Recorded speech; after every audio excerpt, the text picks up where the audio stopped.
Assalamualaikum warahmatullahi wabarakatuh.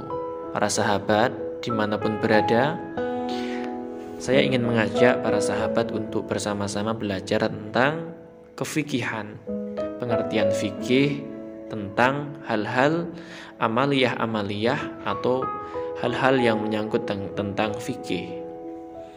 Yang mana di sini kita pelajari dari kitab Mabadil Fikih yang dikarang oleh Umar bin Abdul Jabbar. Kita mulai pada sesi yang pertama ini, kita akan mempelajari atau memahami bagaimana itu tentang toharoh. Tapi sebelumnya jangan lupa like, komen, dan subscribe channel ini supaya bisa berkembang. Dan mari kita bersama-sama untuk mempelajari bahasan ini dengan sebaik-baik mungkin dengan bacaan basmalah. Bismillahirrahmanirrahim. Kami akan terus update tentang seputar fikih ini secara sistematis mulai bab awal hingga akhir pada kitab Fikih Wadi' yang dikarang oleh Syekh Umar bin Abdul Jabbar ini. Kita mulai dari bab toharoh. Apa itu pengertian toharoh dan apa itu hal-hal yang menyangkut tentang penjelasan toharoh. Toharoh adalah sesuatu hal yang menyangkut tentang masalah kesucian. Bab awal di mana dimulai dari penjelasan tentang masalah al-ma'ut tahur, yaitu pengertian tentang air yang suci. Bagaimana pengertian air suci itu? Bagaimana pengertian air suci? Air suci itu air yang bagaimana dan lain sebagainya. Dalam kitab ini dijelaskan al-ma'ut tahur huwa kullu ma nazala minas sama'i aw naba'a minal ardi baqiyan al asli hilqatihi wa lam yatakhayyar ahadu awsafihi bima salaba tahuriyatahu wa lam yusta'mal li raf'il hadathi aw izalati najasin. Nah, di sini pertama dijelaskan air yang suci huwa kullu ma nazala minas sama, adalah air yang turun dari langit, yaitu yang dimaksud adalah air hujan. Seluruh air hujan itu merupakan air yang suci. Itu yang pertama. Jadi yang pertama, air yang suci adalah kulluma nazala minas sama, setiap air apapun yang turun dari langit, yaitu air hujan. Terus kemudian yang kedua, au naba'a minal ardi bagian ala asli hilqatihi walam yatakhayyar ahadu awsafihi bima salaba tahuriyatahu walam yusta'mal li raf'il hadasi au izalati najasatin. Yang kedua adalah air yang suci. Bentuk air suci yang kedua adalah sesuatu yang keluar dari perut bumi, yang tidak berubah dari asal atau ala asli hilqatihi, tidak berubah dari kejadian atau bentuk air tersebut, tidak berubah menjadi air air es teler atau es apapun.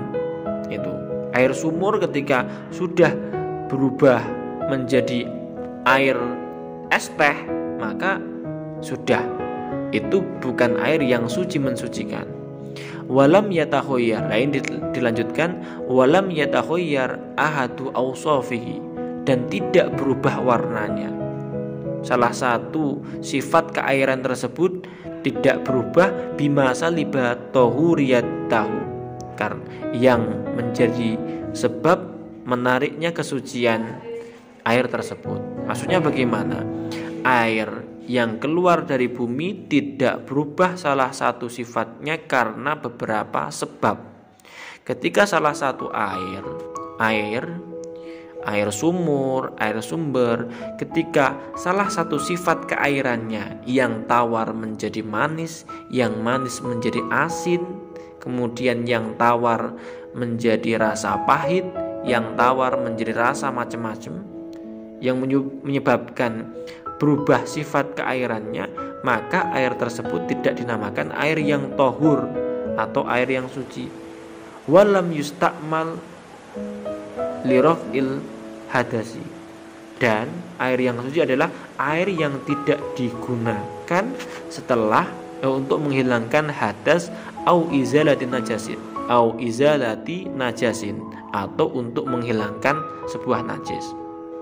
Jadi air yang tidak digunakan untuk menghilangkan hadas atau untuk menghilangkan sebuah najis, maka itu tetap yang namanya air yang suci dan mensucikan.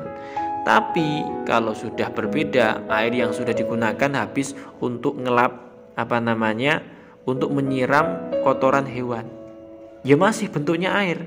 Tapi kalau itu sudah setelah digunakan untuk menghilangkan kotoran hewan atau untuk menyiram air kencingnya anak kecil, maka sudah berubah sifat air tersebut. Yang awalnya suci sudah berubah menjadi air yang tidak suci lagi. Nah, dari penjelasan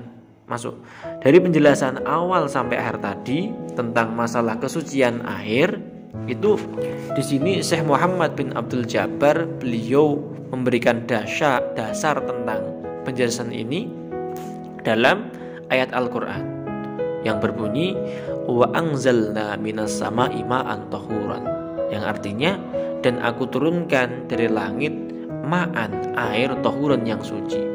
Memang Allah menjadikan air yang turun dari langit adalah air yang suci.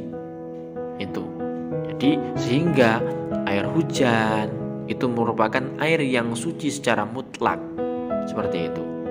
Kemudian selain itu, dasar penjelasan di atas didasari dengan hadis Rasulullah yang berbunyi wa qaulihi sallallahu alaihi wasallam an ma'il bahri huwa at-tahuru ma'uhu al-hillu maitatuhu, yang artinya an ma'il bahri, sesuatu yang berasal dari air bahrun, segoro atau